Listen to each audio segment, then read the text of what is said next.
Well, last week we learned that Jesus had appeared to more than 500 people after he had been resurrected from the dead, and that he is now in heaven sitting at the right hand of God, and he is still there today until he comes back for us in the future. Before Jesus left the earth, he told his disciples 3 things. The first thing was that they were to go into all of the world and preach the gospel. What is the gospel? It is from the Bible, and it is the good news, can you put that up?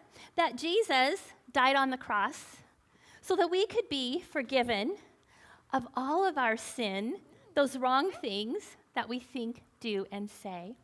And then we would have the promise of heaven with God one day after a lifetime on earth living as his devoted fan. Secondly, whoever believes that gospel was to be baptized. And I have a dove to remind us of when Jesus was baptized. And then third, he told those disciples that they were going to do miracles whenever they shared the gospel to show that what they were saying was true. In our story today, we are going to focus on Peter. And our story actually starts way back in the Passion Week. I know you thought we were done with this chart. But do you remember on Thursday during Passion Week, Jesus had gathered with all of his disciples up in the upper room, and they had shared that Passover meal.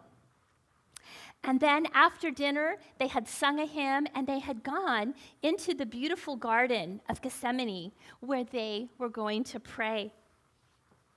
Well, along the way, Jesus was walking with his disciples, and they had conversations. And in the book of Matthew, remember it takes all 4 Gospels, Matthew, Mark, Luke, and John, to give us the whole story about Jesus. Matthew recorded one of the stories, and it goes like this.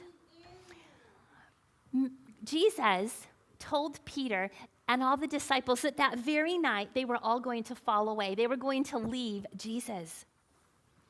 Now, they did not like this, and Peter especially spoke up, and he said, "Oh, no way. Even if all of these other disciples fall away, I will not.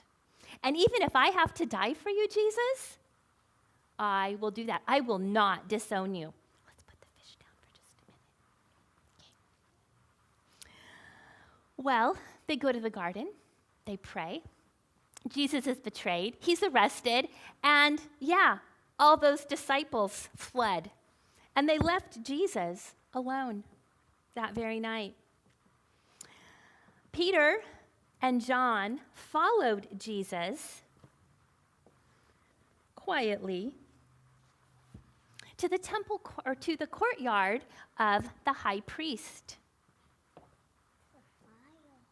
There is a fire because it was cold. It was nighttime, and they wanted to keep warm. And so Peter was standing around this fire with other people that were there that night while Jesus was inside being tried before Caiaphas and Annas. And Mark, in his gospel, tells us what came next. He said, while Peter was there, a young servant girl came up to Jesus, and she said to Peter, "Hey, aren't you a friend of Jesus?" And Peter says, "Oh, no, I'm not a friend of Jesus." A little bit later, another servant came up to Jesus and says, "Hey, I think you're a friend of Jesus from Nazareth." Peter says, "No, I'm not a friend of Jesus from Nazareth. I don't even know that man."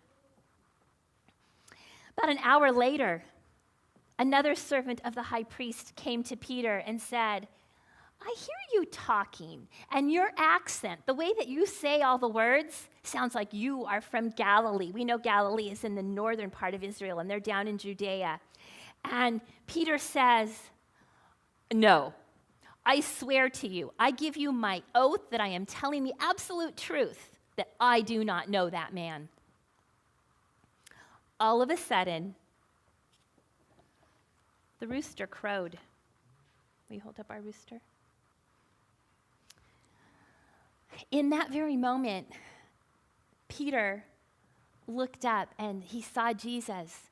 And Jesus was looking at him, and suddenly Peter remembers that conversation on the way to the garden, and that God had told Peter, you know what? You're not only going to disown me tonight, 3 times you're going to deny me. And here Peter has denied Jesus. And Peter remembers that, and he suddenly runs out, and he is crying bitterly. He's weeping. He is so sad that he has disowned Jesus. Well, about 2 weeks go by, and they are up in Galilee. And Peter, along with 6 other of the disciples, decided to go out at night because that was the best time for fishing and to see what they could catch. And they fished all night long and they didn't catch anything. And as morning came, they heard a voice of someone over here on the shoreline calling out to them. And they recognized that this was Jesus. Peter got so excited that he took off his coat and started swimming to shore. And the other disciples brought the boat up. Peter went running up to Jesus. He was so excited to see him. And there on the shore, Jesus had cooked a breakfast for them. He had some fish, and he had some bread warming on the coals. And the disciples and Jesus ate that meal together. And then Jesus asks Peter, Peter, do you love me? And Peter says, yes, I love you, Lord. And Jesus says, feed my lambs. Tell other people about the gospel, the good news. And a second time, Jesus asks Peter, Peter, do you truly love me? And Peter says, yes, Lord, you know all things. You know that I love you. Feed my sheep, he says. Help them grow in their faith. And a third time, Jesus asked Peter, Peter, do you truly, truly love me? And Peter says, yes, Lord, you know that I love you. Take care of my sheep. Follow me. Be my faithful disciple. Do you see what Jesus has done? 3 times Peter denied knowing Jesus, and now 3 times Peter's getting to say, I love you, Lord. In a public way before all the disciples and the other people in the courtyard, Peter had denied Jesus, and here in front of other people, he's getting to profess his love for him. Good. And he is forgiven, and he's able then to be ready to share the gospel with other people. You know, as believers, we still think and say and do wrong things. And it kind of messes up that clean white heart that we had in that first moment of salvation. But just like Peter had the opportunity to be forgiven, Jesus forgives us if only we ask him to. And he makes our hearts white as snow, a little whiter than my science experiment here.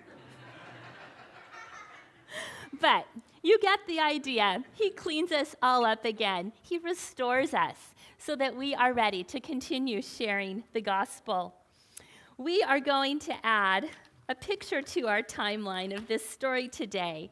I have a rooster to remind us that Peter denied Christ, and yet Jesus restored him and used him in a mighty way.